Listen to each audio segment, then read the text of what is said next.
मेरी दुकान मेरी नहीं रही, छीन ली है एक तरह से। Hello everyone, good morning. Ram Ram ji, जय साईं राम। कैसे हैं आप सब? और यहाँ पे बन रहा है सुबह का नाश्ता चाय और ये ब्रेड पकोड़ा है। ब्रेड पकोड़े कैसे हैं वो मैं बताती हूँ। ये बिना आलू के ब्रेड पकोड़े हैं और इनकी जो शेप है वो भी आप देख रहे हो अलग है। ये मैंने सिर्फ बेसन में भिगोकर तब बनाया। मैंने इनको ब्रेड पकोड़ों को तो तिरछा काटते हैं, इनको मैंने ऐसे काटा है और बिना आलू के बस बेसन में इस तरह से भिगोकर और तल लिए हैं। ये फटाफट का नाश्ता है और ये बहुत टेस्टी लगते हैं। तो यहाँ पर मैं नाश्ता बना रही। सुबह बेटी को 7 बजे बेटी जाती तो उसको नाश्ता बनाकर मैंने दे दिया था, लेकिन हस्बैंड और बेटा ना लेट करने आते हैं नाश्ता। सुबह सुबह उनसे नहीं खाया जाता है, तो वो 10 साढ़े 10 बजे आते हैं। काम मेरा सब हो चुका है तो उन्हीं के लिए मैं नाश्ता बना रही हूँ और पूजा वगैरह मैं अभी करूँगी ही नहीं, तो अपने लिए भी नाश्ता बना रही हूँ। नहाई नहीं हूँ, आज पूजा नहीं करनी थी तो मैंने सोचा चलो थोड़ा लेट नहा लेंगे।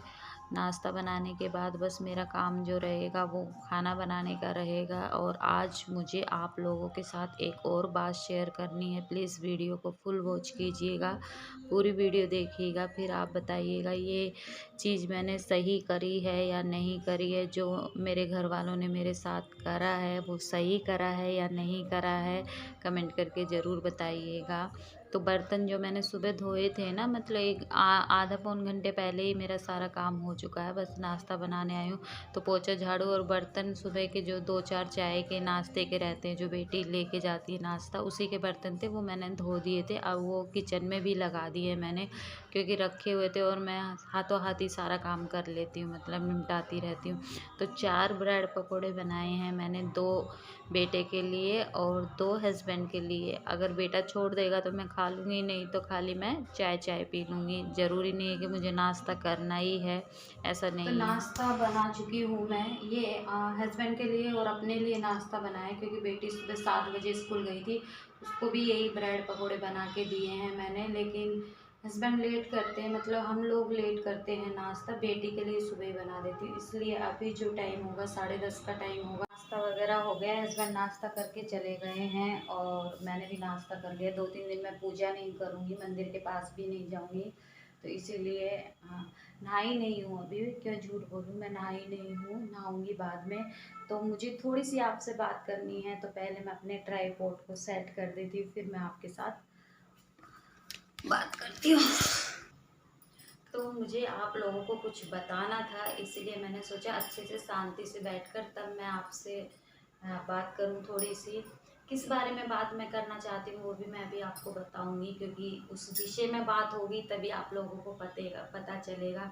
तो पिछले काफ़ी ब्लॉग में, काफ़ी वीडियो में आपने देखा होगा कि मैं अपनी दुकान पे रहती हूँ, जो राशन वाली दुकान थी मेरी, उस पे रहती थी मैं। और सुबह अगर मैं 6:30 बजे अपनी दुकान खोलती थी राशन वाली जाके, तो फिर मैं 11 11:30 बजे घर पे आती थी दोपहर में, सुबह के टाइम। और फिर मैं अपना सारा काम करती थी। उसके बाद फिर मैं जाकर बैठती थी और फिर इंतज़ार करती थी, मम्मी हमारे पास में रहती, मम्मी जाए दुकान पर और फिर मैं घर आऊँ, फिर लंच बनाऊँ, खाना वाना बनाऊँ दोपहर का, बस। और उसके बाद फिर शाम को भी मेरा यही रूटीन रहता था। मतलब पूरे दिन मैं घर दुकान इसी चीज़ में घिर कर रह गई थी और इसी वजह से मैं कुछ भी नहीं कर पा रही थी। मम्मी को हॉस्पिटल लेके जाना है या किसी के लिए समय निकालना है, क्योंकि मेरे पास बिल्कुल समय नहीं रहता था।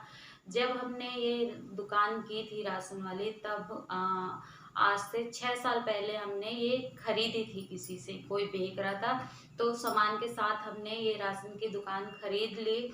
और 6 साल से मैं चला रही थी। उससे जिस टाइम मैं चला रही थी उस टाइम हस्बैंड की तो दुकान है लकड़ी की, जो कि वो चलाते आए हैं, उसी से हमारा सारा घर चलता है। हस्बैंड की कमाई से ही जो दुकान से आता है, लकड़ी की दुकान है उनकी, फर्नीचर की, कारपेंटर की दुकान।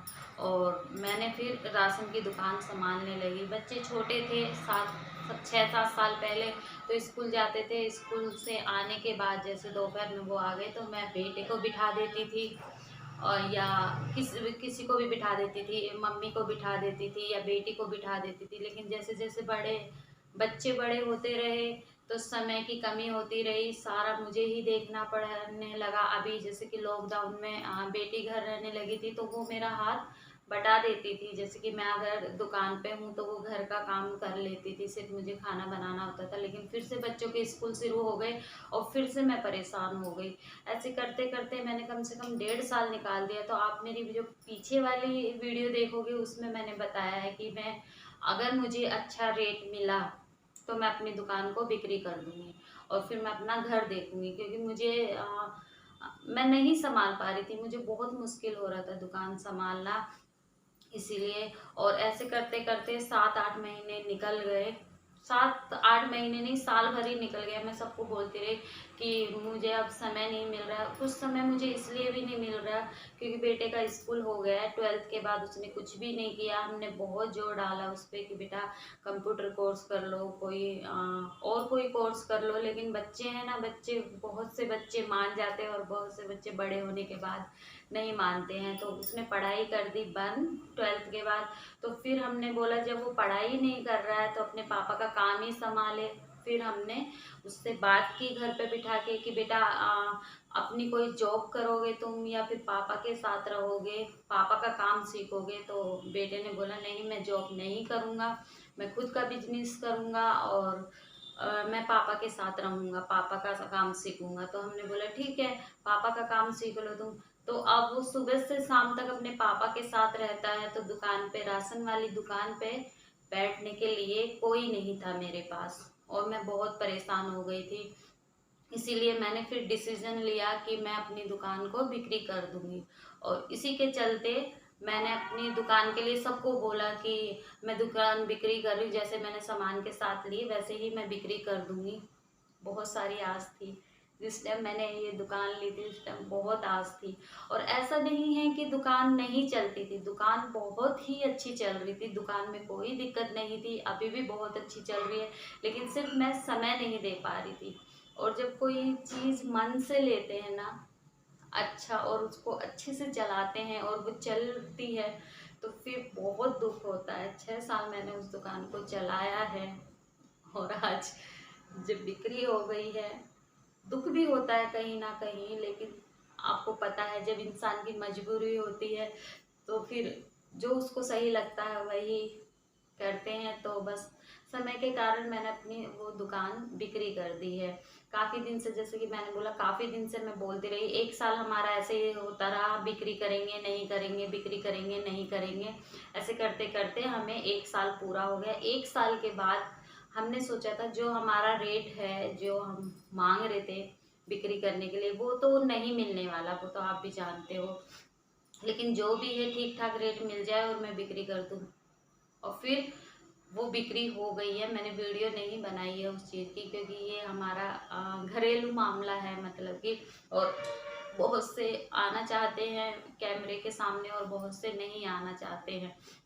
बिक्री हो गई है। हमने जब वो ली, जब उसमें कुछ भी सामान नहीं था, बस जो रैक वगैरह होते, जो काउंटर वगैरह, वो भी बहुत पुराना था, एक पुराना सा फ्रिज था, तब हमने वो 40,000 में ली थी। और आज हमारी जो दुकान है जिसमें मैंने डीप फ्रिज भरा और बहुत से सामान भी भरे, रैक भी भरा, मैंने काउंटर भी नया बनवाया था अपने हस्बैंड से, मतलब सारी चीज़ हमने नई की।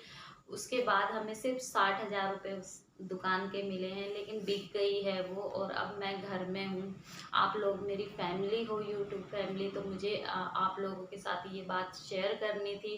क्योंकि अब बोलते हैं ना, जब हम यूट्यूब पे हैं और जो मुझे देख रहा है, जो मेरी फैमिली, जो दुकान है वो शाम के फिर रात के 9 बजे तक खोलते थे। और जैसे कि आज कोई काम है, मतलब हर तीसरे दिन मेरी दुकान राशन वाली बंद रहने लगी। और बंद रहने लगी तो आपको पता है ग्राहक जितने भी होते हैं वो सब टूट जाते हैं जब डेली डेली दुकान बंद मिलेगी। मैं सीढ़ी चढ़ के आई हूँ तो मेरी सांस भूल गई, मम्मी आई थी नीचे। तो बस यही आप लोगों से बताना था और प्लीज़ सपोर्ट कीजिएगा। और शायद मेरी वीडियो भी आती रहेंगी। और अभी अभी और क्या बोलूँ, कुछ बोल नहीं सकती हूँ, दिल भर आता है जब। अभी मैं उस दुकान के पास भी नहीं जाती हूँ क्योंकि अगर मैं जाती हूँ, जैसे कोई सामान घर में ख़त्म हो जाता है, मैं लेने जाती हूँ तो मुझे बहुत दुख होता है। अपनी मेहनत से, अपने क्या बोलूँ, इतना दिल लगा के मैंने उस दुकान को संभाला, चलाया, और आज वो किसी और के पास है। थोड़ा सा दुख होता है,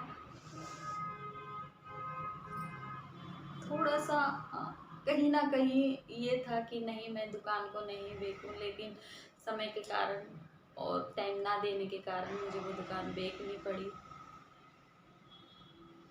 क्योंकि सभी घर वाले भी बोलने लगे थे, तुम टाइम नहीं दे पाती हो, तुम टाइम नहीं दे पा। मैंने वो डिग्री कर दी। चलिए कोई नहीं, जो हो बोलते हैं ना, जो होता है अच्छे के लिए होता है, शायद कुछ अच्छा हो। इसीलिए मुझे आप लोगों के साथ ये बात शेयर करनी थी, तो मैं कर चुकी हूँ। हाँ, मेरी दुकान मेरी नहीं रही है, बिक गई है, वो छीन ली है एक तरह से, क्योंकि मेरा मन नहीं था बेचने का, फिर भी मुझे बेचनी पड़ी, क्योंकि घर वाले मुझ पे दबाव डालने लगे थे कि तुम समय नहीं दे पाती हो। मैं भी बीमार रहने लगी थी, इसीलिए मेरा बीपी लो रहने लगा था टेंशन से और भाग दौड़ से, तो सब ने बोला बेच दो, और मुझे बेचनी पड़ी। चलिए, और क्या बोलूँ, आप लोगों को बताना था, बता दिया। प्लीज़ वीडियो को लाइक कीजिएगा, शेयर कीजिएगा।